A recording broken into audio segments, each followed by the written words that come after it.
Okay, so next we are going to work with the mountains, and looks like this paint has dried, and actually it's more of a red, a blue red, but it is going to have white in it. You can decide to organize your palette a little bit better than this so that you're not digging into the middle of your piece, but I'm kind of finding open space here. Now I've made my violet, but I want to make it a hazy color, so I'm going to mix in some white. It's going to be more on the right side that this violet color is going, but I'm going to put some blue in there. Kind of shifts a little bit as it goes to the left.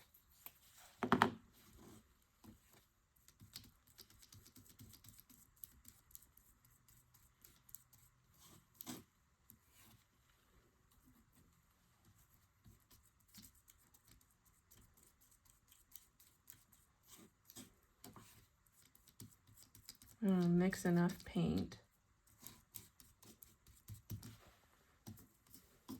that we are able to work it across. I'm going to do a little bit more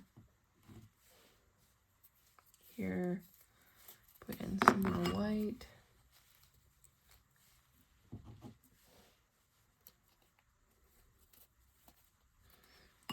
So I want you guys to keep your color palette handy, just so that you know which colors mix with what in order to get other colors.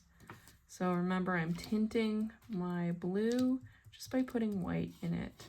But also, when I created this violet on the left, this sort of gray violet with ultramarine blue and just cadmium red.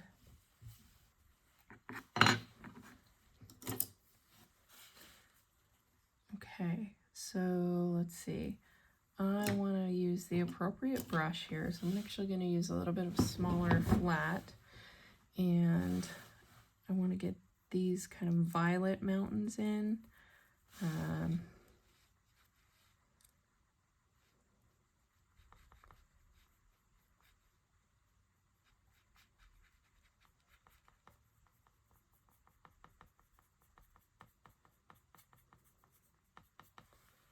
Blocking it in here. May need to mix more.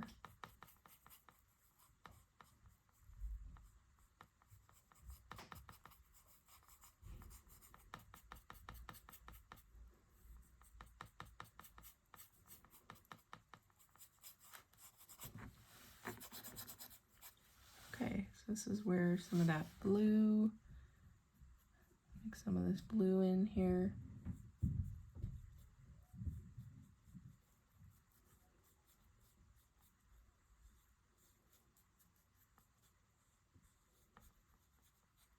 Looks very similar to the sky.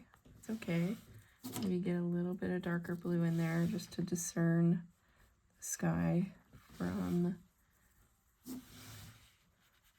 the mountains.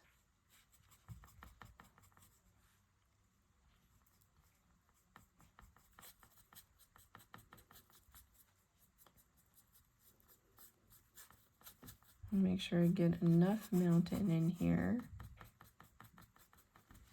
This is where you can choose if you want to throw in some of that white while it's wet.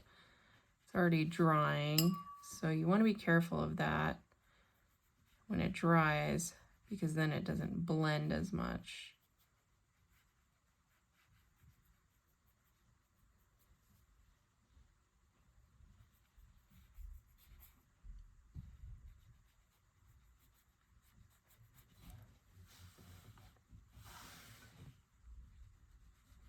Because when you put too much just stark white on there, it's going to look like it's just directly laid on.